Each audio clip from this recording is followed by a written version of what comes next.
Welcome to the farm.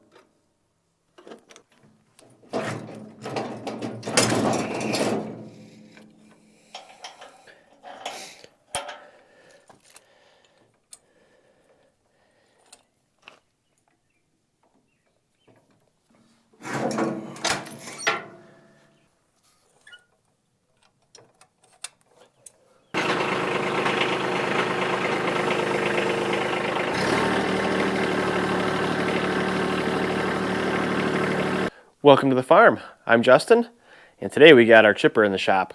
We got to do some maintenance on this thing. I've been working it pretty good this summer, and it's definitely time to give it some love. I know last time I was chipping with it, it seemed like the blades were getting kind of dull and it wasn't sucking the material in and chipping it as well as it should be. So we're going to address that. We're going to address greasing and just do a general walk around, look at it, clean it up a little bit, and make sure it's running in top condition. Let's get started. So the first thing we're going to take care of is just giving the machine some grease. And there's 4 locations. One's right here on the bearing for the flywheel. Then there's another one up front on the bearing. And then there's 2 on the PTO shaft. So basically all I do for greasing is I wipe off the fitting real good, make sure the ball on the top of the fitting is clean. And then I just give it a couple pumps of grease.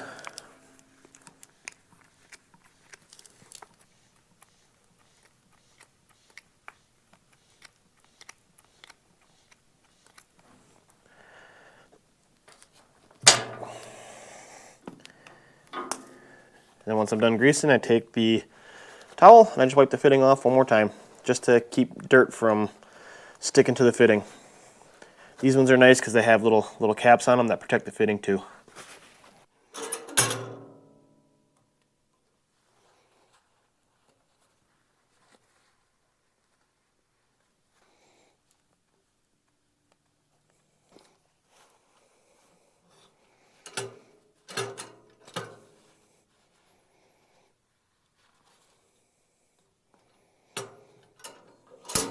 Now I got the 2 halves of the PTO shaft, and basically all I got to do is turn the PTO shaft until I can see the fitting.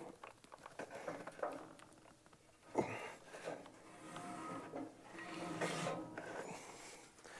is right there.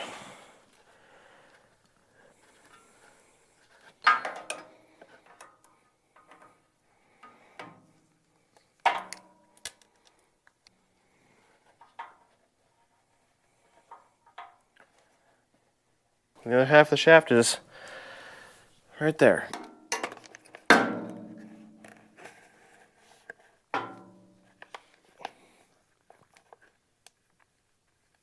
then I'm just going to take a large zip tie, put it through the hole here, just to hold the shaft up out of the dirt, but I still need to make sure that I can spin the shaft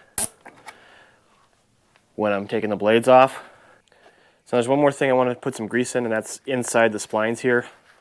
So I'm just going to wipe that out real good. And I can take my grease gun and just give a couple pumps. And then just kind of spread that around.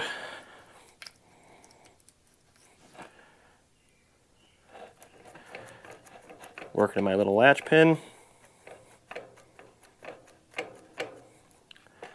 There we go. That's greased. There's one more thing I want to do in the drive shaft here while I'm here, and I want to take this chain off. I've fixed this thing a few times and the hook keeps breaking off of it. I don't know what the point of it is, but right now it's just swinging around and it's smacking the machine, taking all the paint off, and I don't like that. So we're just going to remove this.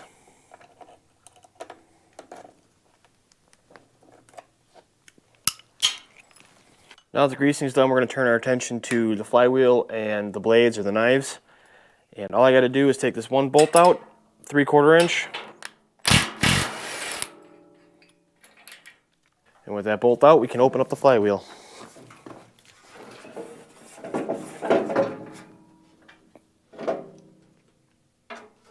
So the first thing I'm gonna do while I got this open is sometimes smaller sticks and stuff get wrapped up around the shaft of the flywheel here. So I just want to get all those out so it doesn't bind up too much.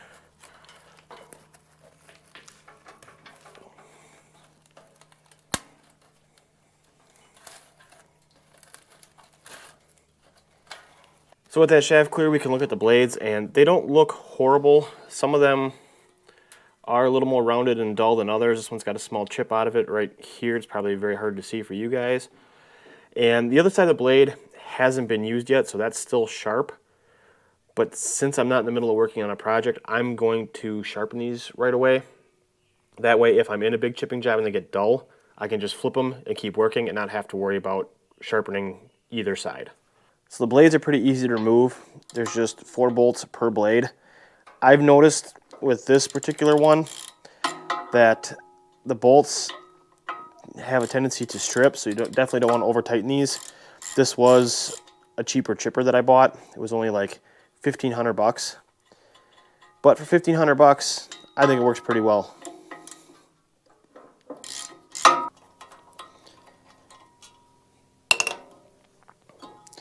All right, there's our first blade out. Again, it doesn't look too bad a shape, but it is a little rounded off right here. So we'll get that sharpened up and this thing will be cutting good.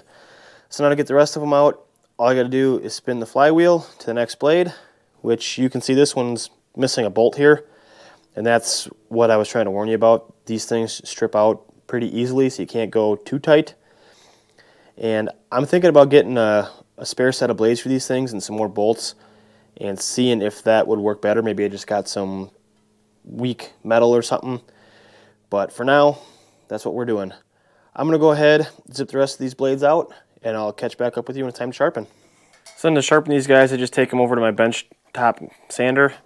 And I use the sander because it's easier for me to hold the blade at the proper angle and just kind of run it back and forth and sharpen it. Whereas a grinder is round and it's only going to want to hit the one spot. This way I can hit the whole surface and try to keep that correct angle.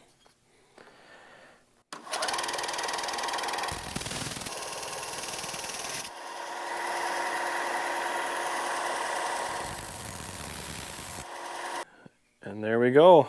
In less than a minute, get another nice sharp edge on there.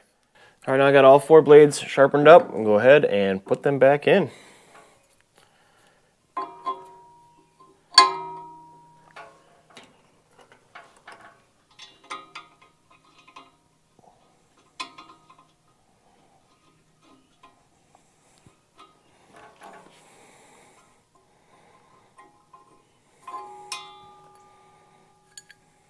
All right, so over here on the mobile workbench to recondition all the threads, I went and picked up a new tap and die set because my old set did not have the right size. And I think we're ready to get started on that. So I'm gonna go ahead, grab the die I need, which is an 8 by 1.0. I'm just gonna clamp that right in the vise.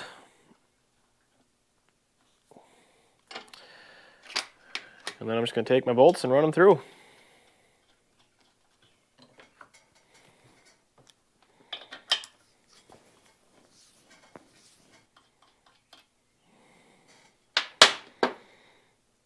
And there we go.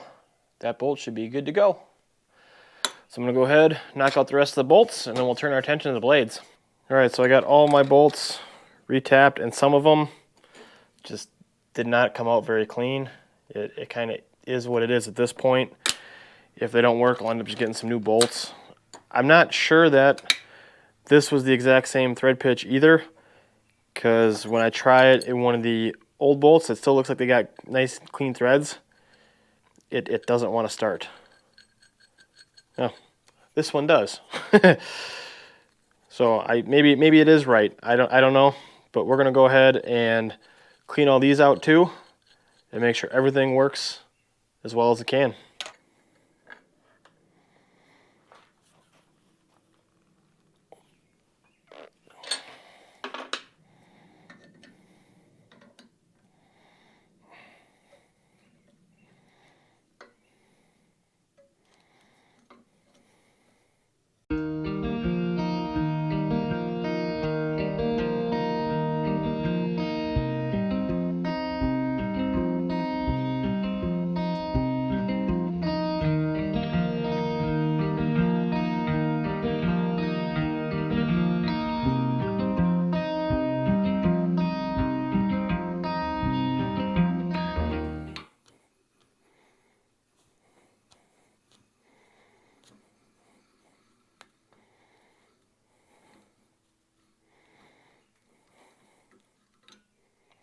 All right, so I got one tapped out.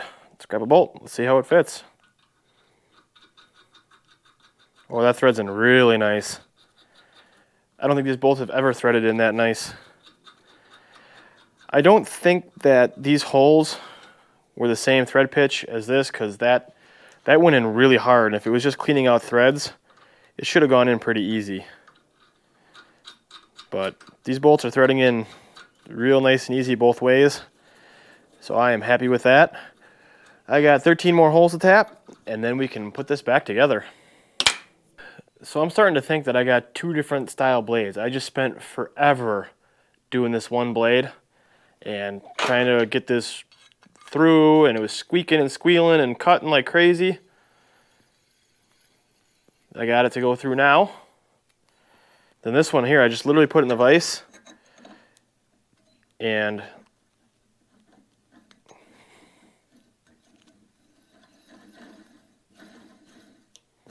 not even cutting, going straight through like butter.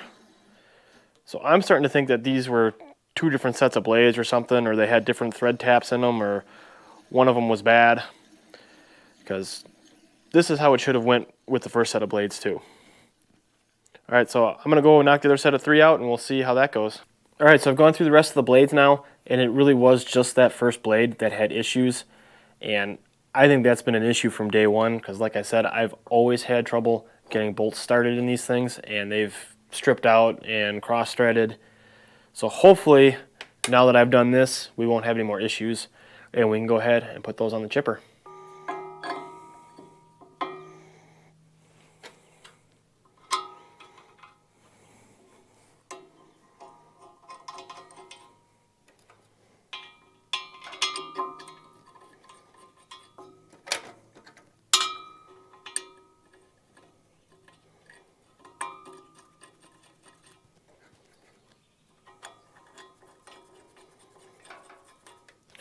That is nice. I've never had these bolts start that easy before.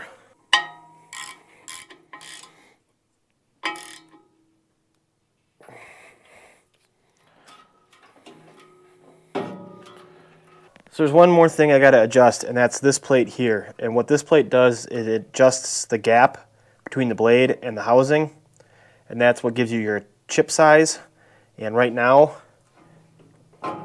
since I swapped the blades, it's hitting. And last time I struggled with getting the gap the right size, because this flywheel I don't think is quite straight. So I'd get too big of a gap by one blade and it'd be touching on the other. And I think what I'm going to do is I'm just going to loosen this up a little bit, because inside I can see down, which you're not going to be able to see, so I'm not even going to try to show you. But the gap is really close now that I put the blades back on. And I'm just going to loosen these up and back this out just a little bit.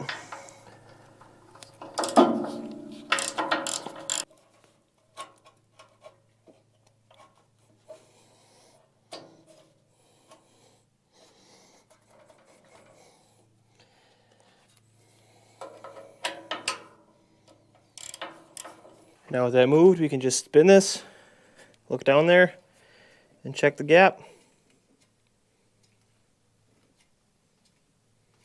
And I think I'm a little bit too wide now.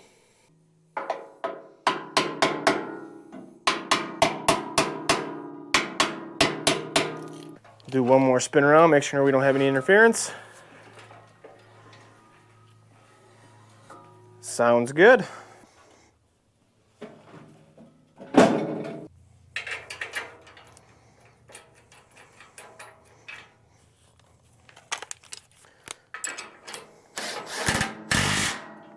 Well, our chipper's ready to go now. It's funny, just like everything around here. Plan on doing just a quick little project and it just kind of snowballs. I had no intention of messing with those blades that much. I thought I'd just do a quick little sharpen on them, throw them back in, get this thing back outside and working. But I'm glad I took the time, went and got that got these tapped out right, because now they're in there. The bolts are threading in nice, they're tightening nice, they're not wanting to cross thread or strip out. I could get a nice snug fit on them. So I'm really happy with that. This chipper is a cheaper chipper. I mean, I knew that going into it. I knew it was going to have issues, and I read that in the reviews that it had those kind of issues. That being said, I'm happy I got it, because this is what I could afford at the time, 3-4 years ago when I first got my tractor. This was the second implement I ever bought, just because we were cleaning up the property. And I've chipped quite a bit of stuff through here, and I mean, I've thrown some 3-4 inch stuff through here, and it's handled it. It's thrown chips out. It's worked really well, so I'm happy with it. But it is a cheap chipper, and it's one of those you get what you pay for. But now we got it in better condition. It's ready to go back out and make some more wood chips. So I'm gonna go grab the tractor, hook this up, get it out of the shop, and I just want to say thank you so much for watching, and we'll see you in the next one. Bye.